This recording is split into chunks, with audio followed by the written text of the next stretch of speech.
नमस्कार, मैं आशीष राठौर आपका फिर से एक बार स्वागत करता हूं। वक्फ संशोधन बिल जैसे कानून बना उसके बाद सुप्रीम कोर्ट में याचिकाओं की बाढ़ लग गई और आज वक्फ कानून पे सुप्रीम कोर्ट में जो बड़ा फैसला सामने आया है, इससे एक लॉबी है, एक इकोसिस्टम है जो सनातनियों के खिलाफ एजेंडा चला रहा है, उनके ऊपर बड़ा बुलडोजर चल गया है।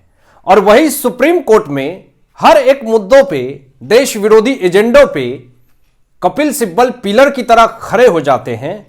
आज कैसे फंस गए हैं फर्जी डॉक्टर, फर्जी डिग्री और 7 बड़ी मौतों के कारण कैसे जाएंगे तिहाड़ जेल, यही विषय बात करेंगे इस पूरे वीडियो में दोस्तों, कि कैसे कपिल सिब्बल का ऊपर से नीचे तक इलाज हो गया है।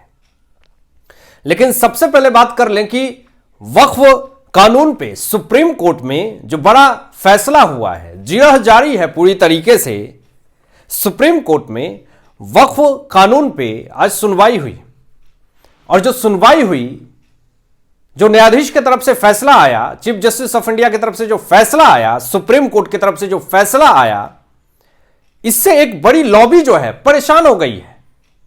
मुर्शिदाबाद में चले जाइए या फिर जहां भी बीजेपी की सत्ता नहीं है, वहीं पे सबसे ज्यादा दंगाए हुए हैं। मुर्शिदाबाद में तो भर भर करके दंगा हुई, हिंदुओं के दुकानों को जलाया गया है। तो बंगाल को बांग्लादेश बनाने की पूरी तरीके से कोशिश हो रही है और इसीलिए सुप्रीम कोर्ट ने बड़ी लतार लगा दी। सुप्रीम कोर्ट ने फैसला सुनाया कि अगर कोई बिल कानून बनता है, कोई विधेयक पारित होता है लोकसभा और राज्यसभा से, राष्ट्रपति जी की मुहर लगती है, वो कानून बनता है, फिर उसके बाद बहुसंख्यक आबादी अगर उसको सपोर्ट करती है तो हमें दंगा नहीं करना चाहिए। ये एक बड़ा स्टेटमेंट है और ये सुप्रीम कोर्ट की तरफ से अगर ये स्टेटमेंट है तो सीधा निशाना आप समझ लीजिए कि पश्चिम बंगाल में जो ये पूरा हादसा हो रहा, मुर्शिदाबाद में जो पूरी तरीके से आक्रामक माहौल जो बनाई जा रही है एक लॉबी के तरफ से, फंडिंग कहां से आ रही है ये आप सब समझ रहे होंगे।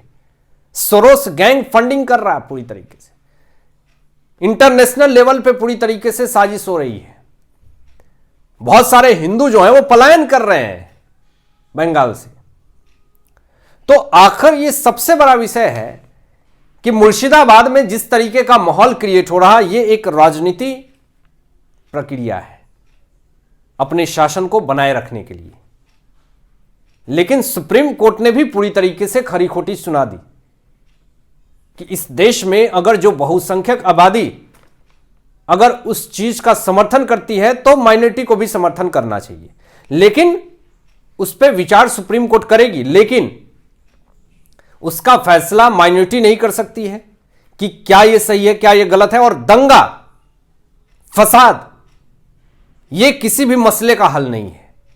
दंगा का पूरी तरीके से विरोध किया सुप्रीम कोर्ट ने, इससे एक इकोसिस्टम पूरी तरीके से हिल चुकी है।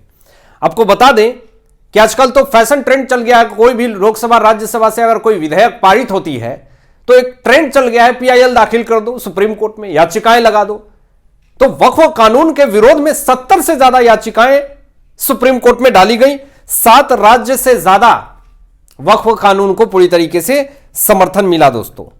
सीजेआई की बेंच ने 10 याचिकाएं लिस्ट की हैं और आपको बता दूं कि वक्फ कानून का समर्थन कौन कौन से राज्य में हुआ, ध्यान दीजिएगा। हरियाणा, मध्य प्रदेश, महाराष्ट्र, राजस्थान, छत्तीसगढ़, उत्तराखंड, असम सरकार जो है वो वक्फ कानून के समर्थन में सुप्रीम कोर्ट में याचिकाएं लगाई हैं। तो आपने नोटिस किया होगा कि वहीं पर याचिकाएं वक्फ कानून के समर्थन में लगाई गई जहां पे बीजेपी की सरकार है। जहां पे बीजेपी की सरकार नहीं है वहां पे तो भर भर करके दंगाएं हो रही हैं, लोगों को मारा जा रहा है, पीटा जा रहा है, सरकारी संपत्ति को नुकसान पहुंचाया जा रहा है, गाड़ियां जलाई जा रही है, हिंदुओं के दुकान को जलाया जा रहा है। अगर बगल में मुस्लिम की दुकानें हैं तो उसको छोड़ दी जा रही है। अगर किसी घर के आगे स्वास्तिक लिखा हुआ है, ओम नमः शिवाय लिखा हुआ है, गणेशाय नमः लिखा हुआ है, उस घर को फूंक दिया जा रहा है, जला दिया जा रहा है। मतलब आखिर ये क्यों किया जा रहा, ये सबसे बड़ा विषय है क्या पश्चिम बंगाल में इस तरह से होगा?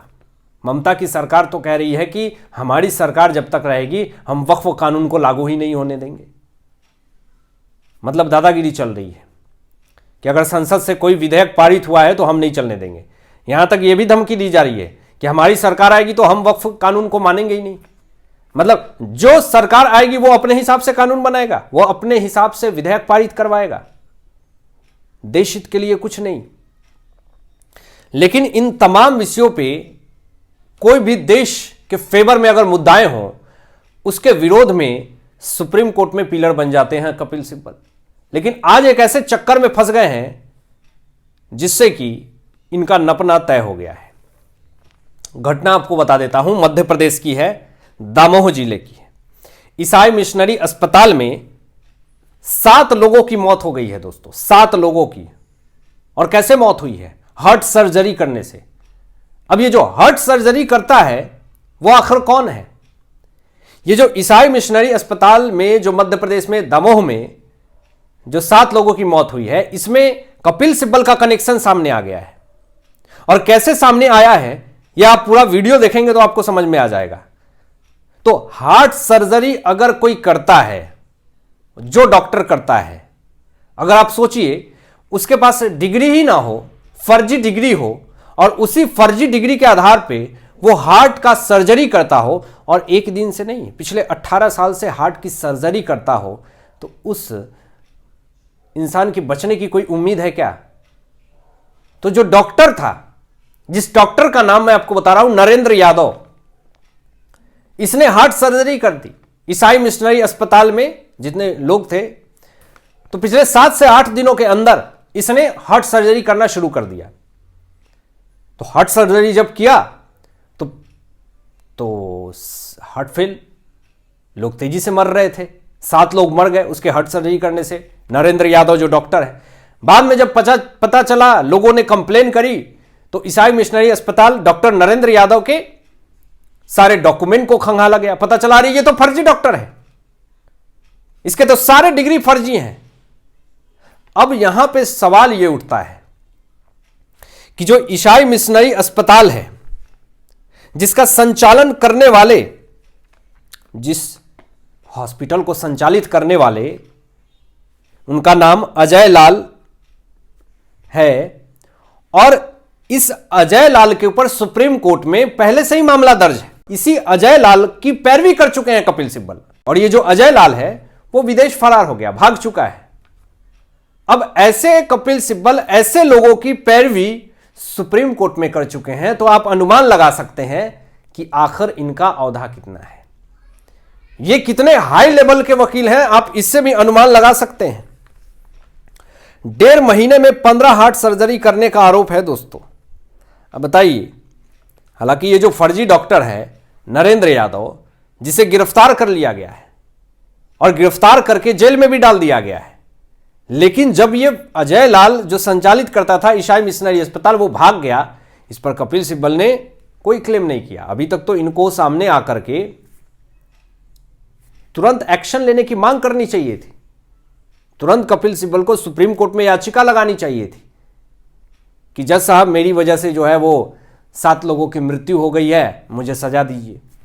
तो ये फर्जी डॉक्टर, फर्जी डिग्री के मामले में ईसाई मिशनरी अस्पताल के संचालित करने वाले अजय लाल फरार हैं, जिसकी पैरवी कर चुके हैं सुप्रीम कोर्ट में कपिल सिब्बल।